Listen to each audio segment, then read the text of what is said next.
Assalamualaikum warahmatullahi wabarakatuh. Bismillahirrahmanirrahim. Alhamdulillahirabbil alamin.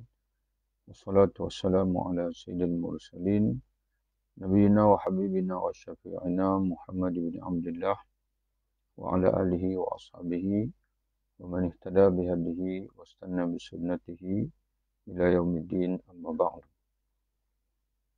Tuan-tuan, puan-puan, rakan-rakan pendengar yang dirahmati oleh Allah Subhanahu wa taala, kita sambung diskusi kita daripada kitab karya agung, salah satu kitab karya agung Imam Al-Ghazali rahimahullah, iaitu Kimia As-Sa'adah.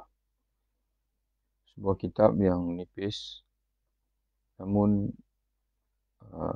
mempunyai nilai yang sangat tinggi, kerana kitab ini, dalam kitab ini Imam Al-Ghazali rahimahullah ingin mengajar kita untuk mengenali hakikat diri sendiri, di mana di sisi orang-orang sufi ataupun kita sebut dengan ahli-ahli tasawuf, manusia hanya akan mengenal Tuhannya, dan mengenal Tuhan ini merupakan asas untuk mencapai kebahagiaan.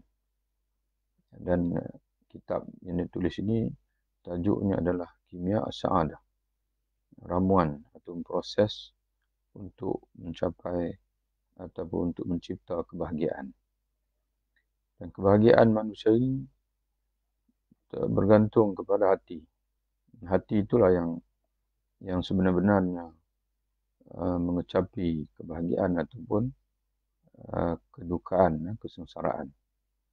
Adapun tubuh luaran ini hanya ikut hati saja. Kalau hati manusia berjaya mencapai kebahagiaan, maka bahagialah manusia itu. Tapi kalau hati tidak berjaya mencapai kebahagiaan, sebaliknya hati dirundung dengan kedukaan, maka akan duka citalah manusia. Jadi hati ini dia hanya akan mengecapi kebahagiaan, kata Imam Al-Ghazali, apabila dia berada dalam al-hadirah al-ilahiyah, berada bersama Allah, bersama dengan Allah Subhanahu wa taala.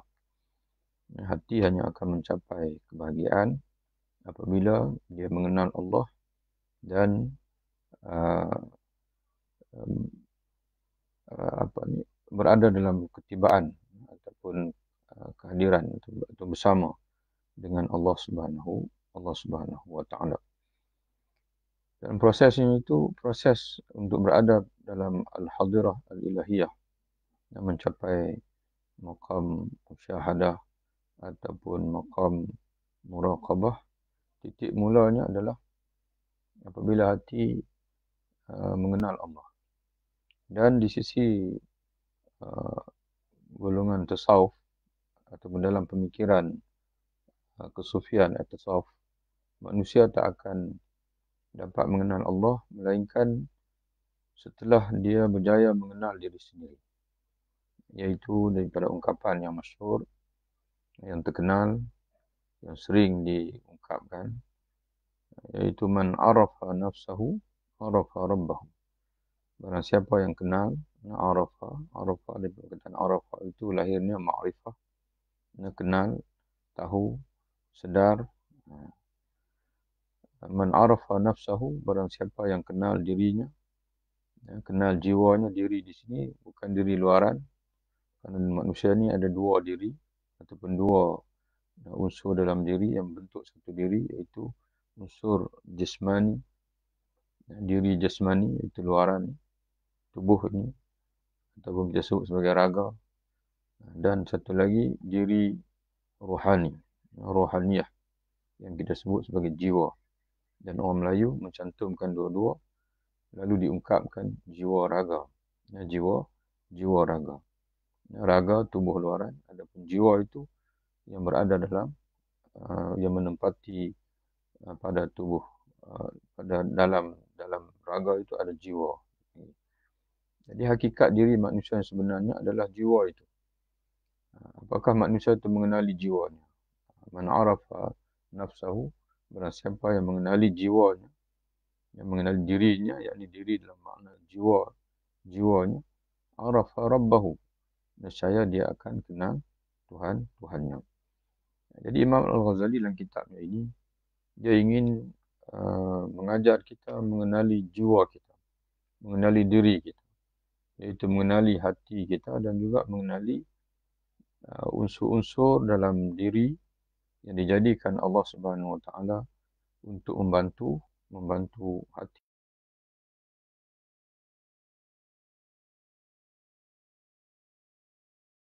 Dia menjelaskan kepada kita bahwasanya manusia ini ada kemungkinan boleh diri manusia, jiwa manusia ini boleh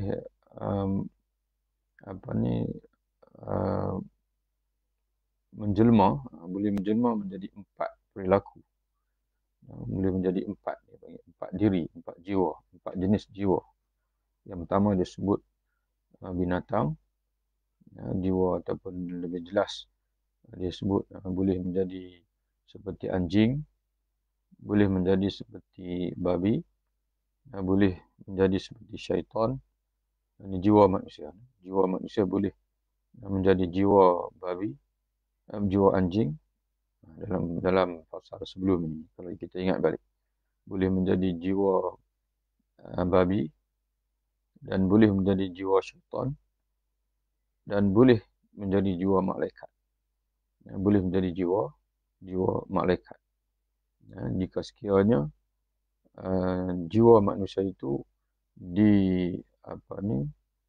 dikontrol ataupun dikawal oleh hati dengan pertolongan akal.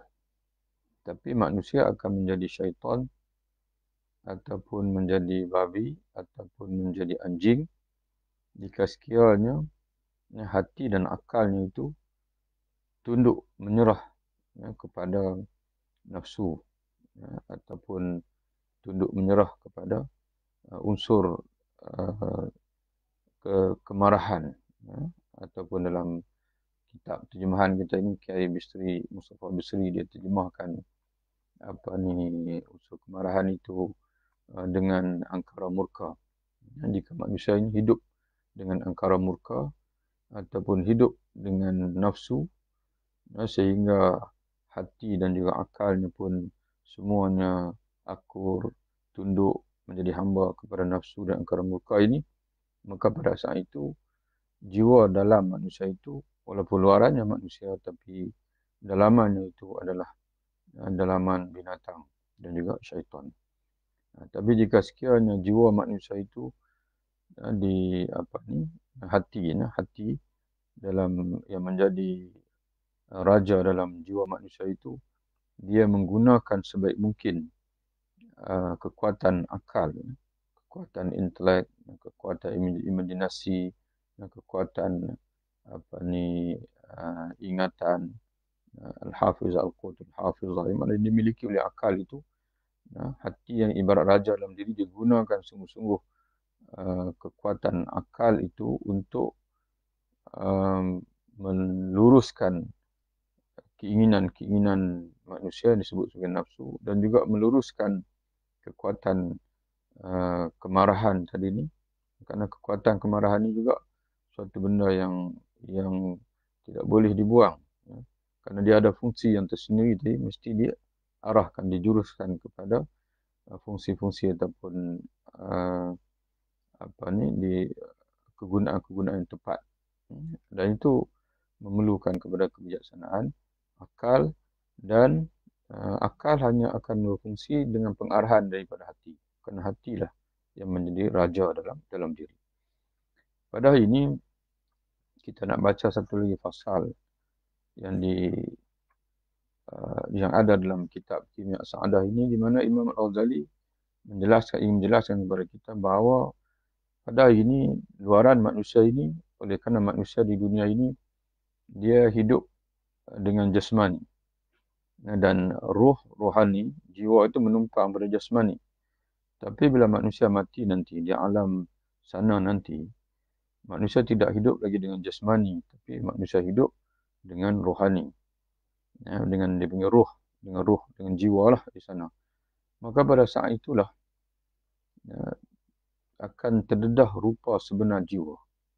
Di sini walaupun jiwa seperti jiwa kita kata binatang, anjing, babi ataupun iblis tadi ni, jiwa dia bukan jiwa malaikat tapi belum nampak. Belum nampak kerana di dunia ini Allah menampilkan dia panggil raga-raga tadi, luaran.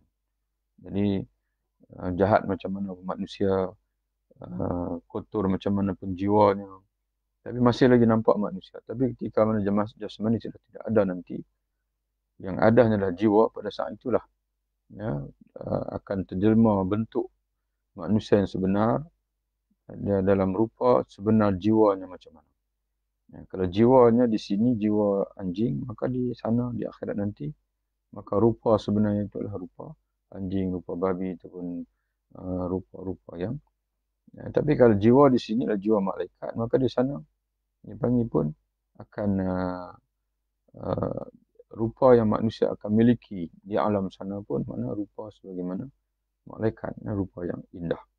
Itu yang ingin disampaikan oleh Mu'azzin dalam fasa yang kita akan baca ni insya-Allah. Maka kata Imam Al-Ghazali rahimahullah, faslun wa'lam anna al-insan fi surati ibni Adam al-yawm wa ghadan tankashifu lahu al-ma'ani fatakunu as-suwaru fi ma'na al-ma'ani. Ketahuilah bahawa manusia dalam bentuknya sebagai anak Adam hari ini. Manusia dalam bentuknya sebagai anak Adam hari ini, besok akan tersingkap, akan terdedah baginya wujud maknawinya. Hari ini yang terdedah ialah wujud jasmani. Tapi bila manusia mati nanti, besok yang akan terdedahnya ialah wujud maknawinya. Kewujudan dia yang maknawi, kewujudan dia yang berupa rohani, jiwa itulah yang akan terdedah besok, apabila manusia mati nanti. Bentuk-bentuk akan muncul. Bentuk-bentuk akan muncul dalam erti makna-makna. Mana bentuk-bentuk di sana akan muncul mengikut makna-makna yang ada dalam jiwa manusia. Maknanya jiwa manusia itu apa yang sebenarnya yang ada dalam jiwa manusia itulah yang akan menjadi bentuk di sana nanti. Yang dikuasai angkara murka, makna manusia yang pada ini ketika hidup di dunia pada ini, jiwanya dikuasai oleh angkara murka, mana dominan dalam jiwanya itu ialah kekuatan kemarahan, akan tampil dalam bentuk anjing. Di sana nanti akan tampil dalam bentuk anjing. Yang dikuasai nafsu pula tampil dalam bentuk babi. Sebab bentuk-bentuk itu telah mengikuti makna-maknanya. Kerana jasmani sudah tidak ada, maka yang akan tersingkap, yang akan terdedah ialah jiwa. Maka jiwa ini, dia bergantung kepada makna-makna yang ada dalam jiwa itu. Kalau dalam jiwa itu ada iman, dalam jiwa itu ada kasih sayang, dalam jiwa itu ada ketaatan kepada Allah, dalam jiwa itu ada kepatuhan, maka semua makna-makna dalam jiwa itulah yang akan lahir menjadi rupa yang sebenar di akhirat nanti.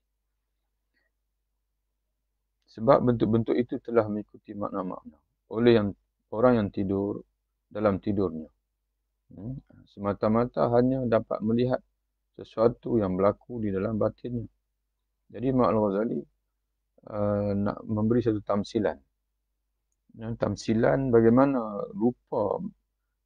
bagaimana makna-makna yang ada dalam batin kita ini, dia menjelma dalam bentuk rupa. Di antaranya kata Imam Ghazali, apabila kita tidur. Bila kita tidur, kita perhatikan apa mimpi yang menjelma dalam tidur kita itu. Maka mimpi itu sebenarnya adalah jelmaan jiwa. Berjelmaan bagi makna-makna yang hadir dalam jiwa kita.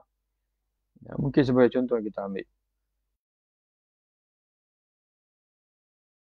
Sentiasa mimpi bertemu dengan orang soleh. Jadi sebenarnya adalah itu satu isyarat daripada Allah Ta'ala.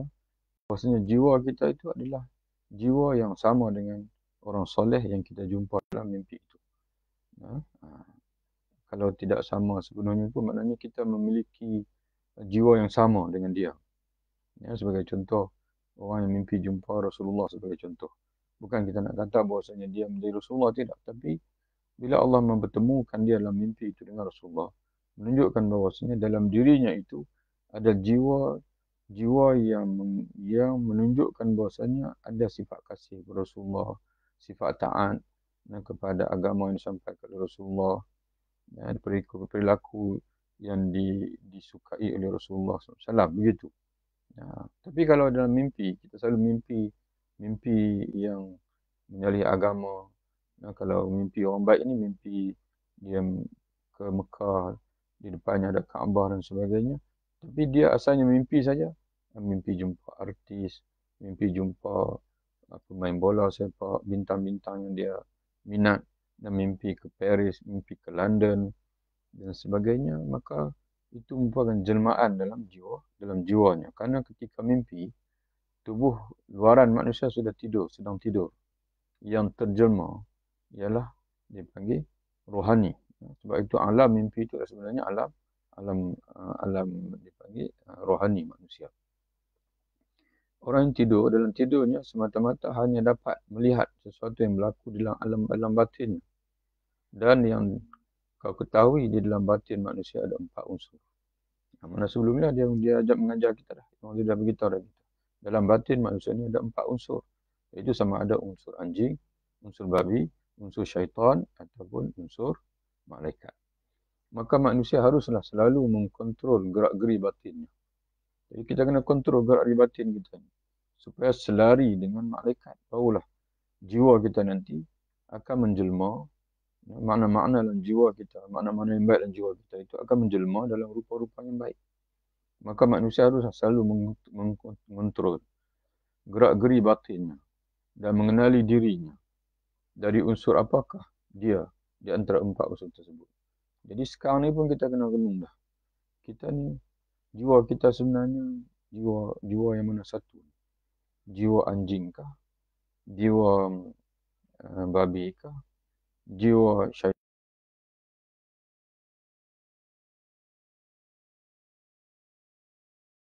Malaikat. Jiwa malaikat tu macam mana?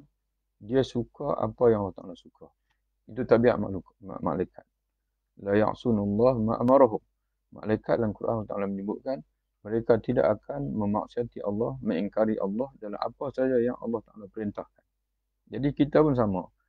Kalau jiwa kita ini, kita menghormati agama, mematuhi agama, masuk waktu solat, kita semayang, kita suka baca Quran, apa yang agama kata, yang wahyu kata, Allah Ta'ala kata jangan buat, maka kita insya-Allah ada jiwa malaikat.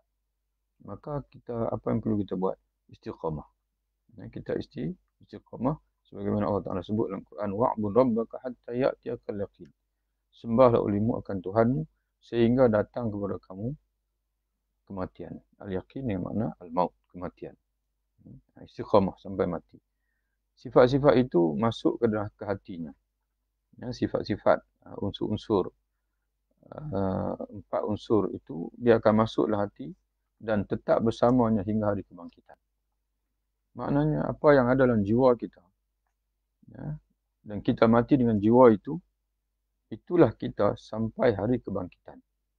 Dan kita kena ingat satu ayat Allah Subhanahu Wa Taala dalam surah Asy-Syu'ara, jiwa yang sebagaimana, hati yang sebagaimana bila kita menghadap. Karena bagi Imam Ghazali, ungkapan an-nafs, al-qalb, al-aqlu ini, dia merujuk kepada hakikat yang sama, itu dalaman manusia.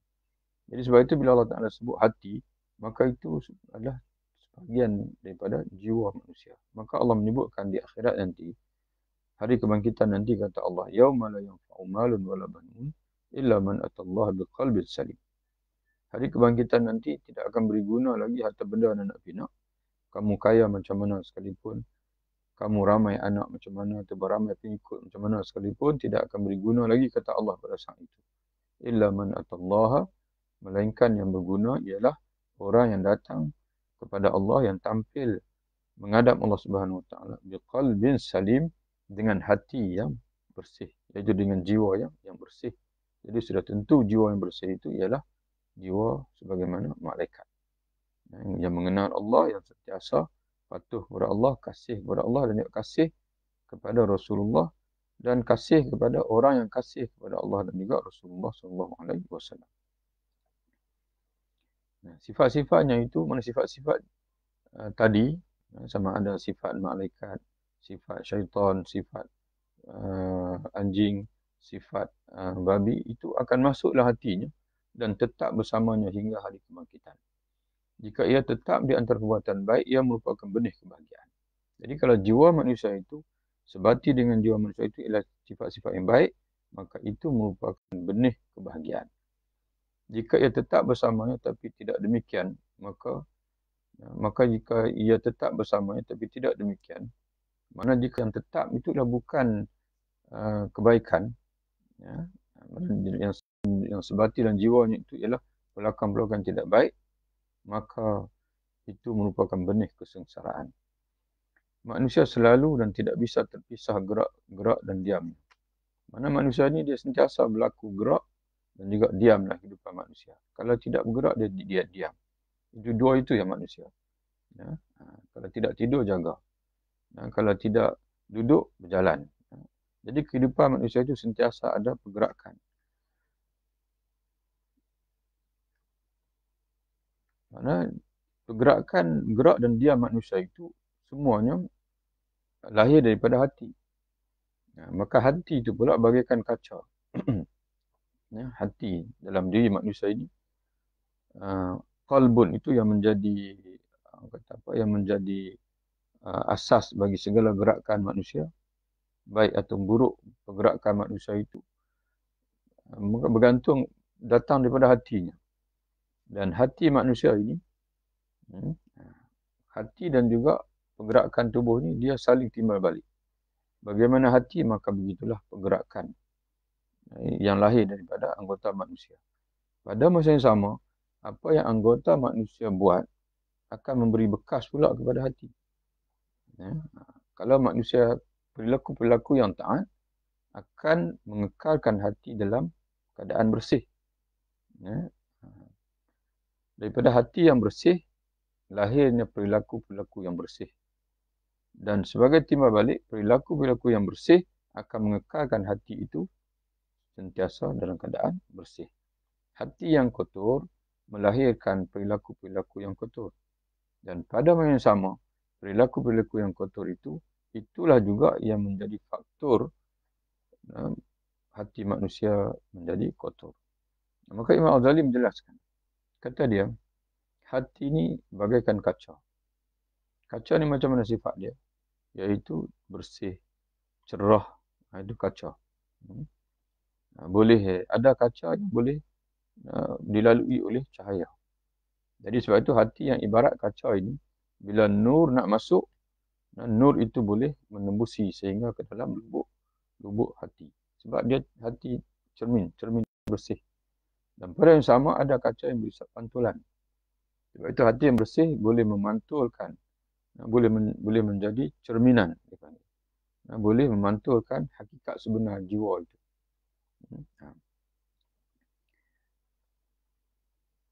Sedangkan perangai buruk ibarat asap dan kepekatan. Bila perangai itu singgah di hati, maka ia akan menggelapi jalan kebahagiaan. Jadi perangai yang buruk akan menyebabkan hati manusia itu menjadi buruk. Perilaku-perilaku yang buruk, perilaku seperti syaitan, perilaku seperti anjing tadi, makna hidup dengan nafsu, hidup dengan kemarahan, itu yang menyebabkan hati manusia ini akan diseliputi dengan kegelapan.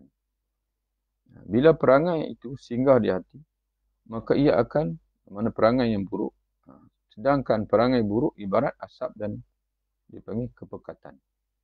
Dalam terjemahan kepada zulmah, dukhan asap, zulmati, kegelapan.